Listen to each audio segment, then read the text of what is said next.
서울공항 활주로에 햇살이 비추던 그날 수많은 해외 군사 관계자들이 한자리에 모였다. 그들의 시선은 오직 한 대의 전투기에 고정되어 있었다. 바로 대한민국이 자주 개발한 차세대 전투기 KF-21이었다. 엔진이 점화되며 굉음이 퍼지자 관람석에 앉은 사람들의 표정이 굳어졌다. 단순한 전투기 시연이 아니었다. 그들의 눈앞에서 펼쳐진 것은 동아시아 군사 역사의 새로운 장이었다. 이라크 공군 사령관은 KF-21의 이륙 장면을 바라보며 잠시 말을 잃었다. 곧 그가 외쳤다. 지금 당장 계약합시다. 그 한마디에 주위의 참모들이 숨을 삼켰다. 그가 방금 본 것은 단순한 비행이 아니라 국가 안보를 뒤흔들 잠재력 그 자체였기 때문이다. KF-21은 활주로를 벗어나자마자 급상승했다. 기체가 70도 각도로 치솟으며 하늘을 가르자 주변의 군 관계자들은 숨을 죽였다. 공중에서 연속 회전, 급선회, 그리고 회피기동까지 이어지며 사람들은 환호성을 질렀다. 일반적인 시연 비행이라면 위험하다고 판단될 정도의 기동이었지만 KF-21은 마치 유영하듯 안정적으로 움직였다. 한국의 파일럿은 단 한순간도 흔들림이 없었다. 이 장면을 본 전문가들은 이제 KF-21이 코브라 기동까지도 수행할 수 있을 것이라고 평가했다. 단지 성능의 절반만 공개된 데모 비행이었지만 이미 수천 명의 관람객은 숨을 죽이며 열광했다. 이라크 대표단은 즉시 본국으로 전화를 걸었다. 이 전투기는 다른 수준이다. 우리가 기다리던 기체다.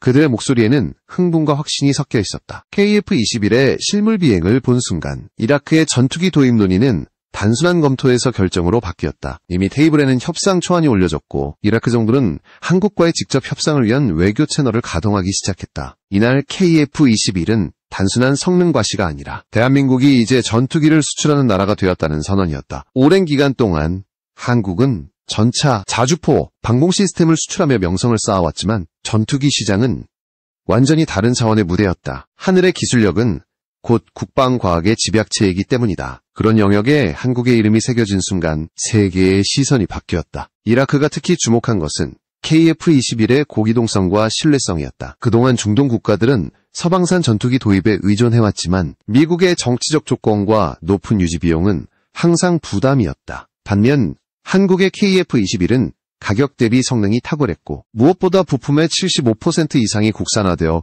공급 안정성이 높았다. 부품 제재나 가격 폭등에 흔들릴 필요가 없었다. 이라크 입장에서는 그야말로 현실적인 대안이자 전략적 선택이었다. KF-21의 이륙 장면은 단 한 번으로 끝나지 않았다. 두 번째 비행에서 파일럿은 다시 하늘을 가르며 연속적인 고각 상승을 선보였다. 비행기체는 마치 바람을 찢듯 올라갔고 이라크 사령관은 자리에서 일어나 박수를 쳤다. 그와 함께 있던 사우디, UAE 대표들도 감탄을 금치 못했다. 그들의 눈빛은 이미 결정을 내린 자들의 것이었다. 한마디로 말해 한국의 기술력은 그날 중동의 하늘을 향한 욕망을 자극했다. 서울공항의 그날은 단순한 시범 비행이 아니었다. 그것은 동맹의 변화를 예고하는 장면이었다. 과거라면 미국 혹은 유럽산 전투기가 중심에 섰겠지만 이번에는 대한민국의 국산 전투기가 그 자리를 차지했다. 그리고 그 자리에 앉은 외국 장성들은 더 이상 관찰자가 아니었다. 그들은 새로운 선택의 순간에 서 있었다. 비행이 끝난 후 이라크 사령관은 조용히 말했다. 우리가 찾던 전투기가 바로 저것입니다.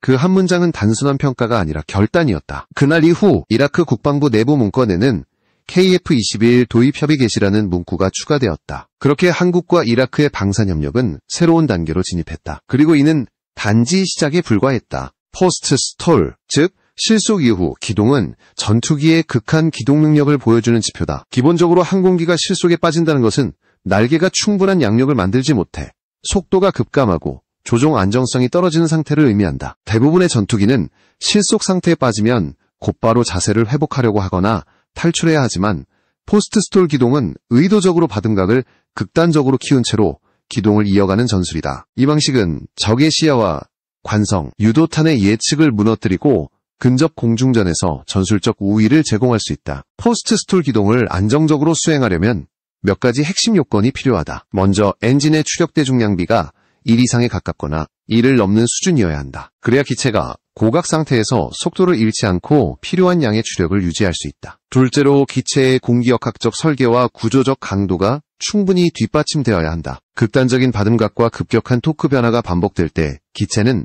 엄청난 하중을 받기 때문이다. 셋째로 고성능의 플라이바이와이어 제어계가 필수적이다. 인간 조종사가 직접 기계적 연결로 모든 것을 제어하던 시대와 달리 현대 전투기는 전자 제어를 통해 안정성과 민첩성을 동시에 확보한다. KF-21에 적용된 설계 철학은 바로 이러한 요소들을 균형 있게 만족시키도록 구성되어 있다. 엔진과 동체의 설계는 고기동 시 발생하는 열과 응력을 견디도록 설계되었고, 복합재와 금속 구조의 조합으로 강성과 경량화를 달성했다. 더불어 플라이바이와이어와 고도화된 비행 제어 소프트웨어는 파일럿의 입력을 보정하고 기동 한계 근처에서도 안정적으로 반응하도록 설계되어 있다. 이 결합은 고각에서의 자세 제어와 급격한 회전에 필요한 정밀한 토크 분배를 가능하게 만든다. 실전적 의미에서 포스트 스톨 기동이 주는 가치는 명확하다. 초근접 전투, 즉 WVR 교전에서 적기의 센서와 미사일이 예측한 궤도를 벗어나게 만들면 상대의 유도 시스템과 교전 타이밍을 깨뜨릴 수 있다. 특히 적이 거리 우세를 가진 중장거리 미사일을 보유한 상황에서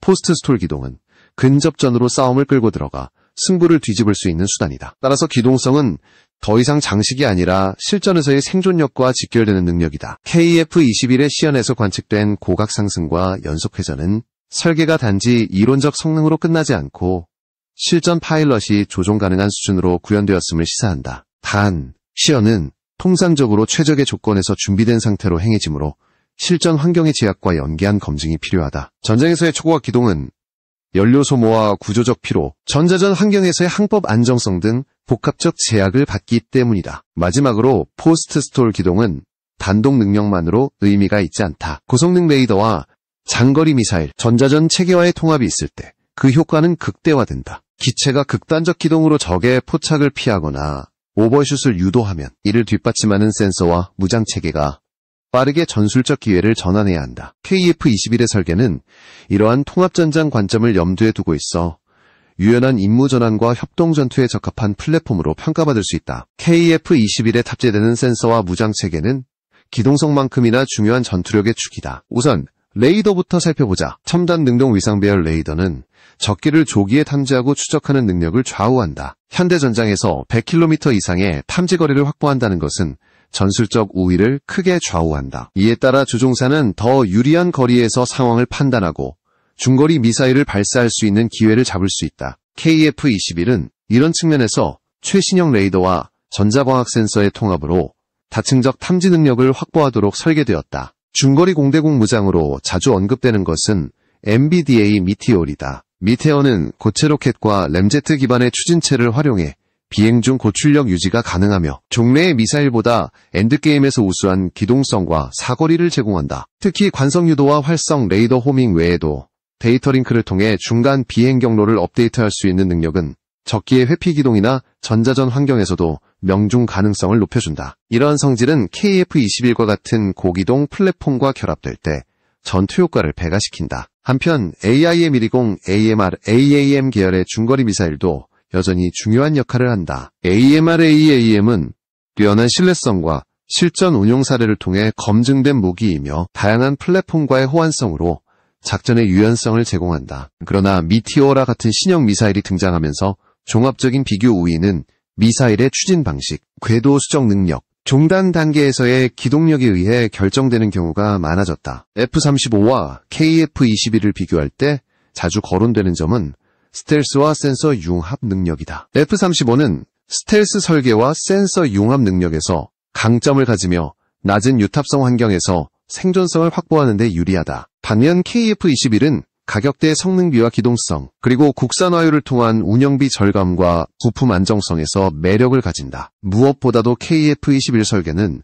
향후 블록별 업그레이드를 통해 레이더 성능 개선과 스텔스 특성 강화가 가능하도록 유연성을 고려해 설계되었다는 점이 특징이다. 또 다른 비교 대상은 중국의 PL-15 계열과 같은 장거리 공대공 미사일이다. PL-15는 높은 속도와 긴 사거리로 위협 요소로 평가받지만 미사일 간의 우열은 단순한 사거리만으로 결정되지 않는다. 유도 방식, 시그널, 처리 능력, 전자전 내성, 발사 플랫폼의 센서 및 전장 네트워크와의 통합 능력 등이 복합적으로 작용한다. 특히 장거리 대항전에서는 조기 경보 자산과 연동된 전투 네트워크, 그리고 전자전 대책이 미사일의 실효성을 좌우한다. 요약하자면 KF-21의 경쟁력은 단일 요소의 우수성에서 오는 것이 아니라 센서와 미사일, 전자전 체계의 통합 능력에서 나온다. 고기동성으로 근접전을 유도할 수 있다면 장거리 유도 무기와 정밀한 레이더, 데이터 링크를 통해 중거리에서 적을 제압할 수 있다. 그리고 이 모든 과정은 플랫폼의 설계 철학과 업그레이드 가능성, 그리고 부품의 안정적 공급까지 포함한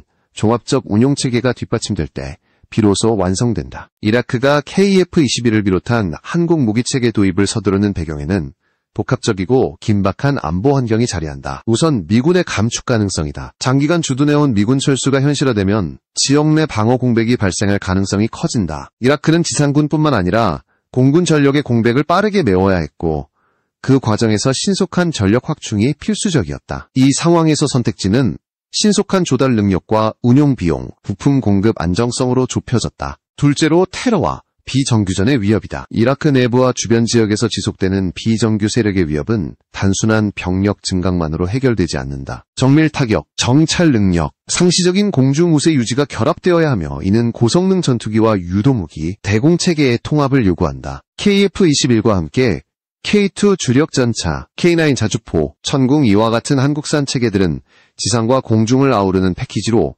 효율적인 전력 보강을 가능하게 한다. 셋째로 비용과 유지 보수의 현실성이다. 미국산 혹은 일부 유럽산 플랫폼은 도입 비용뿐 아니라 장기 유지비와 부품 의존성에서 부담이 크다. 반면 한국산 무기체계는 높은 국산화율과 비교적 낮은 운용 비용으로 비용 대비 효율이 뛰어나다. 특히 KF-21의 경우 부품 국산화율이 높아 장기적으로 예측 가능한 유지비 구조를 제공할 수 있다는 점이 매력으로 작용했다. 넷째로 신속한 공급 능력이다. 전시적 요구가 높은 상황에서 빠른 납품은 단순한 상업적 요소를 넘어서 전략적 요건이 된다. 한국 방산업계는 최근 폴란드 등과의 계약을 통해 대량 생산과 신속한 인도 능력을 입증해왔고 이 점이 이라크 측의 신뢰를 얻었다. 또한 한국은 패키지 거래로 전차, 자주포, 헬리콥터, 방공체계와 전투기 등을 한 번에 공급할 수 있는 역량을 보유하고 있어 통합 전력 보강을 원하는 이라크의 적절한 공급처로 여겨졌다. 다섯째로 기술 이전과 협력 가능성이다. 이라크는 단순한 완제품 구매를 넘어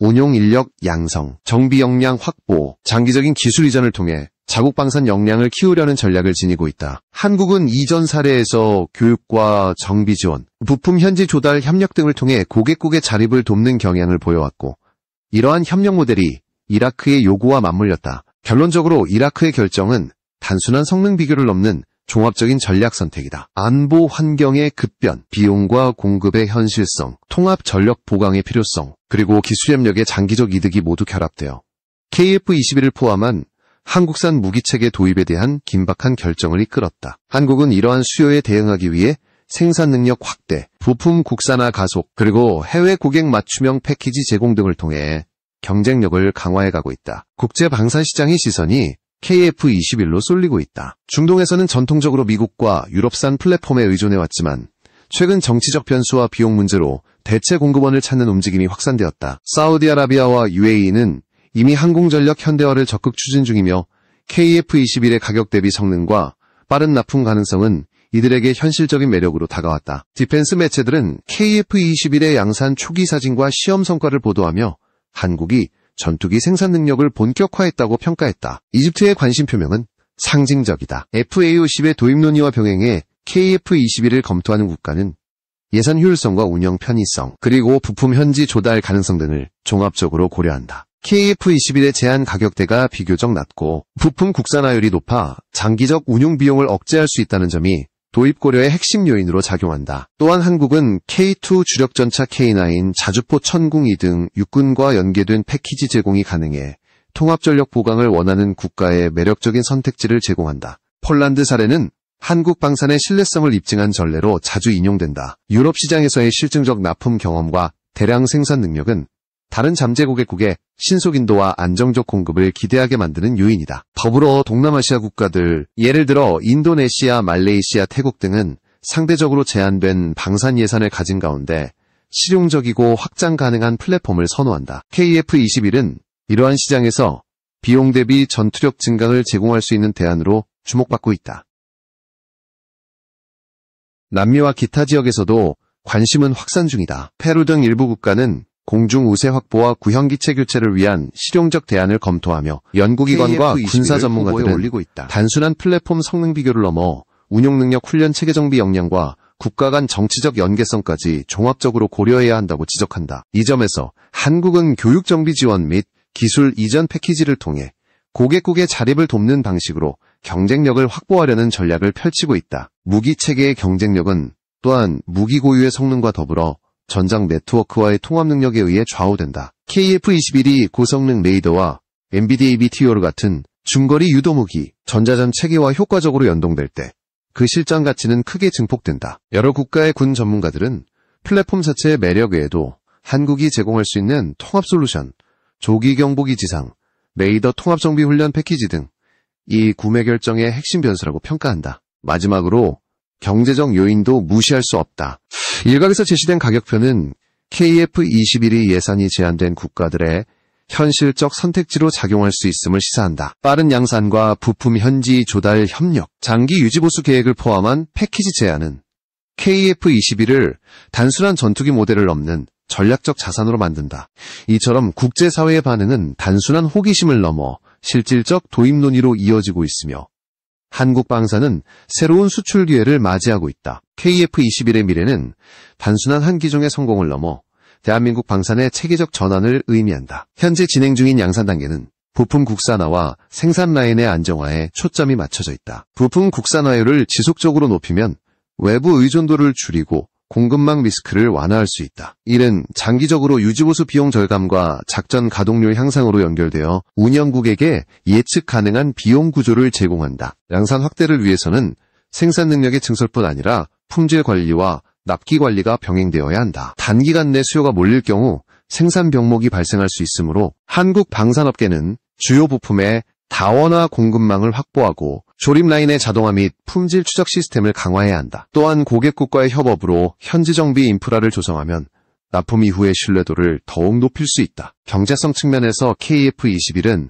가격 대비 성능의 우수성을 내세운다. 다만 무기체계의 총비용은 도입가뿐 아니라 장기 유지비, 훈련비, 탄약과 예비 부품 공급 체계까지 포함한다. 따라서 수출 패키지를 설계할 때는 초기 도입 비용뿐 아니라 10년 이상을 보는 유지관리 계획, 훈련 프로그램, 기술 이전 옵션을 함께 제시하는 것이 경쟁력의 핵심이다. 한국은 이미 K2, K9 등 육군 체계에서 통합 패키지 제공 경험을 쌓았기 때문에 이를 항공 분야로 확장하는 것이 현실적이다. 블락 1부터 블락 3에 이르는 단계적 업그레이드 계획은 KF-21의 장기 가치를 결정짓는 요소다. 초기 블록 1은 운용 성숙도 확보와 기본 임무 수행 능력의 안정화에 집중하고 블록 2는 센서 융합과 네트워크 전투 능력 강화를 목표로 한다. 블록 3는 스텔리스 특성, 강화, 고성능 센서, 통합, 차세대 유도무기 운용 능력 확대를 포함해 사실상 5세대 이상의 특성을 구현하는 것을 목표로 한다. 이러한 로드맵이 현실화되면 KF-21은 꾸준한 기능 향상을 통해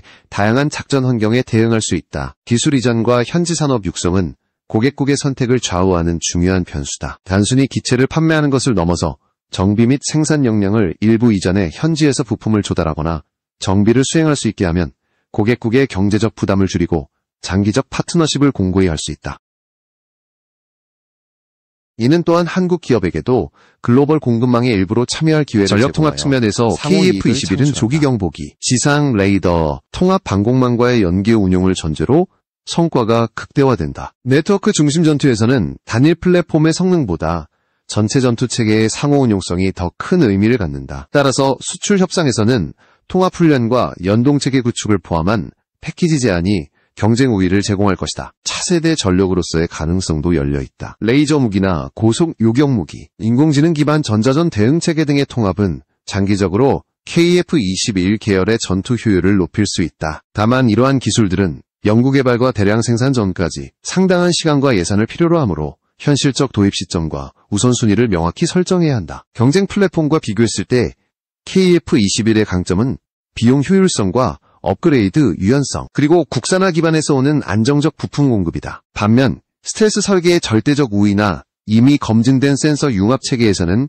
일부 고성능 스텔스기와 비교해 보완 과제가 남아있다. 따라서 전략적 목표에 따라 KF-21이 제공하는 가치 제한은 매우 현실적이며 예산이 제한된 국가들에게 특히 매력적인 선택이 될 것이다. 정책적 제언으로는 첫째, 지속적인 연구개발 투자로 블록별 성능 향상 계획을 차질 없이 이행해야 한다. 둘째, 수출 고객의 요구에 맞춘 맞춤형 패키지 제공으로 경쟁 시장에서의 차별화를 꾀해야 한다. 셋째, 생산 과정의 디지털 전환을 통해 품질과 납기 관리를 강화함으로써 대량 수주에 대응할 수 있는 능력을 확보해야 한다. 결론적으로 KF-21은 이미 시연으로 보여준 고기동성뿐 아니라 향후의 업그레이드와 생산 확장을 통해 지역 안보와 국제 방산 시장에서 영향력을 확대할 잠재력을 지니고 있다. 한국이 기술적 완성도와 공급 안정성, 그리고 고객 맞춤형 협력 모델을 지속적으로 발전시킨다면 KF-21은 단순한 전투기를 넘어 국가 전략 자산으로 자리 잡을